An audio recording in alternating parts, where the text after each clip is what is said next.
Oh, bonjour les enfants, comment ça va? Alors justement, j'étais en train de lire une petite histoire, Les Indestructibles. Est-ce que vous voulez que je vous la raconte? Ouais? Allez, c'est parti. Monsieur Indestructible était d'une force surhumaine. Il appartenait à un clan de héros doté de pouvoirs extraordinaires comme Frozone, l'expert en congélation, et Elastigirl, dont le corps était comme du caoutchouc. Le plus grand fan de Monsieur Indestructible était Buddy. Son souhait le plus cher était de devenir l'assistant de son idole, et dans cet espoir, très fier de lui, il lui montra des bottes de propulsion qu'il avait inventées. Mais Monsieur Indestructible les critiqua en disant jamais aucune invention n'a pu donner à personne des super-pouvoirs. Ce sont des dons innés. Monsieur Indestructible était marié avec Elastigirl, qui avait elle aussi des pouvoirs surhumains, et il aurait certainement vécu heureux toute sa vie en protégeant le monde de toutes sortes de dangers, sans un incident très regrettable. Quelqu'un avait été sauvé contre sa volonté, ce qui avait provoqué une série de procès contre les super-héros, et à la fin, on avait voté une loi qui leur interdisait d'utiliser leurs super-pouvoirs. Ils furent tous obligés de recommencer leur vie dans l'anonymat comme n'importe qui. 15 ans passèrent. Monsieur Indestructible et Elastigirl vivaient avec leurs 3 enfants sous le nom d'Hélène et Bob Parr. Ils essayaient de bien vivre comme tout le monde, mais ce n'était pas facile. Et en plus, voilà que leurs enfants eux aussi avaient des dons extraordinaires. Violette Parr, la fille aînée, savait se rendre invisible et générer de puissants champs énergétiques. Dash Parr, son frère, surnommé Flèche, pouvait courir à une vitesse inimaginable. Jack Jack, le plus jeune, était le seul qui avait l'air tout à fait normal. Bob regrettait ses activités passées. Son unique consolation était de se retrouver tous les jeudis avec son vieil ami Frozone pour jouer au billard. En réalité, ensemble, ils passaient leur temps à écouter la radio de la police, et il leur arrivait parfois de désobéir à la loi et d'utiliser leurs super-pouvoirs pour sauver des vies. Un jour, une mystérieuse femme appelée Mirage prit contact avec Bob et lui proposa de participer à une mission secrète. Bob savait que c'était une occasion unique. Justement, il venait de perdre son travail dans une compagnie d'assurance parce qu'il avait aidé des clients à découvrir les pièges cachés dans les contrats. Il n'avait rien dit à Hélène pour ne pas l'inquiéter. Il lui raconta qu'il partait en voyage d'affaires. Peu après, il atterrit sur une île volcanique secrète en compagnie de Mirage, et cette dernière lui confia une mission. Le gouvernement a perdu le contrôle d'un nouveau robot de guerre. Il faut que vous le neutralisiez. Mais rappelez-vous qu'Omnidroid est très intelligent. Tout en se battant contre vous, il sera tout le temps en train d'étudier la meilleure façon de vous vaincre. Ce n'était pas facile. Monsieur Indestructible fut obligé de faire beaucoup d'efforts pour désarmer le robot, et il y parvint.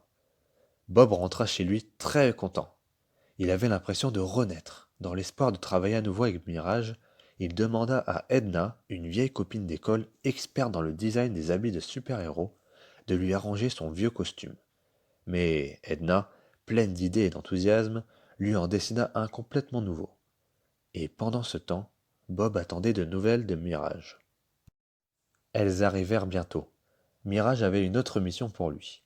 Monsieur Indestructible se rendit sur l'île, à l'endroit fixé. Mais là, il fut attaqué par un robot, et c'est alors que Bob comprit qui était le chef de Mirage. Il s'agissait tout simplement de l'inventeur des bottes de propulsion, Buddy, son ancien admirateur. 15 ans auparavant, le refus de son idole avait blessé Buddy, et depuis lors, sa soif de vengeance n'avait fait que grandir. Buddy avait changé son nom. Il s'appelait désormais Syndrome, et avait inventé Omnidroid avec pour seul but de s'emparer de Monsieur Indestructible. Au cours d'une bagarre, Syndrome précipita Bob du haut d'une falaise et lâcha une bombe dans l'eau. Mais Bob se réfugia dans une grotte sous-marine. C'est là qu'il découvrit les restes d'un super-héros disparu longtemps auparavant. Alors, il comprit tout. Buddy, qui n'avait pas de super-pouvoir, n'avait jamais pu se résigner à ne pas appartenir au clan des super-héros. Il était obsédé par l'idée de se faire accepter. Il avait consacré sa vie à la fabrication de machines qui pourraient pallier son absence de dons afin d'éliminer tous les super-héros. Pendant ce temps, à la maison, Hélène commençait à soupçonner que Bob ne lui avait pas dit la vérité. Inquiète, elle alla voir Edna, qui la reçut avec joie. Grâce à elle, Hélène apprit que Bob avait perdu son travail. et quand Edna lui montra les costumes de super-héros qu'elle avait confectionnés pour toute la famille Parr, Hélène comprit tout. Très inquiète pour Bob, Hélène décida d'aller à sa recherche. Par chance, les costumes avaient des émetteurs intégrés, et elle le retrouva très vite. Hélène loua un avion pour se diriger vers l'endroit d'où provenait le signal de l'émetteur. Et c'est alors qu'elle découvrit stupéfaite que ses enfants s'étaient cachés à bord. Malheureusement, les signaux avaient alerté les gardes de l'île et ils tirèrent une fusée. Elle atteignit l'avion qui finit au fond de l'océan. Mais les indestructibles ne s'avouent pas vaincus si facilement. Sans problème, Elastigirl prit la forme d'un bateau que Dash, la flèche, propulsa à la force de ses jambes, et c'est ainsi qu'ils arrivèrent rapidement sur la côte. Les alarmes de l'île activèrent des machines qui réussirent à capturer Monsieur Indestructible. Quand Syndrome lui montra sur l'écran les fusées qui avaient réduit en 1000 morceaux l'avion d'Elastigirl, Bob éclata de colère. Il attrapa Mirage et commença à la serrer avec ses bras de fer tout en criant fou de rage à Syndrome. Libérez-moi tout de suite, ou je vais lui faire vraiment mal. Mais allez-y donc, se moqua Syndrome, qui savait que Bob n'était pas capable de faire une chose pareille. Et il avait raison. Mais à ce moment, Mirage découvrit la vraie nature de son chef. Arrivé sur la côte, Elastigirl ordonna à Violette et à Dash de se cacher dans une grotte et de l'attendre. Et elle partit à la recherche de Bob. Soudain, apparut une énorme boule de feu qui fonçait en direction de la grotte. Violette et Dash se mirent à courir de toute leur force, et quand ils arrivèrent à l'air libre, ils virent une fusée crachant des flammes et de la fumée. C'était Omnidroid, qu'on avait tiré en direction de la ville depuis la base de Syndrome. Elastigirl retrouva Bob juste au moment où Mirage, conscient de la méchanceté de son chef, venait de l'aider à se libérer. Elle lui dit que les enfants étaient sains et saufs. Leurs retrouvailles furent interrompues par une alarme qui signalait la présence de nouveaux intrus sur l'île.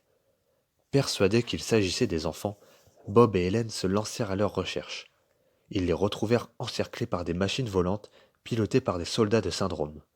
C'est alors que les 4 indestructibles entrèrent en action. Après une lutte acharnée, il ne resta plus sur le champ de bataille qu'une armée vaincue et des machines détruites. Cependant, Syndrome avait inventé des rayons avec lesquels il réussit à immobiliser toute la famille. N'importe qui peut être un super-héros, et ça veut dire que personne ne l'est pour de vrai, s'exclama-t-il d'une voix moqueuse avant de s'envoler. Il avait conçu un plan astucieux, vaincre le robot qui détruirait la ville et devenir ainsi aux yeux du monde le seul vrai super-héros de la planète. Mais en réalité, on pouvait déconnecter le robot avec une simple télécommande. Le pauvre Buddy en était réduit aux plus viles tromperies pour accomplir ses fantasmes. Grâce aux capacités exceptionnelles de Violette, les indestructibles réussirent à se libérer et se dépêchèrent de poursuivre Syndrome. Pendant ce temps, Omnidroid continuait à semer la terreur dans la ville. Devant tous les habitants, Syndrome essaya de l'arrêter, mais la machine comprit que c'était la télécommande qui la contrôlait. Elle la lui arracha des mains et assomma Syndrome.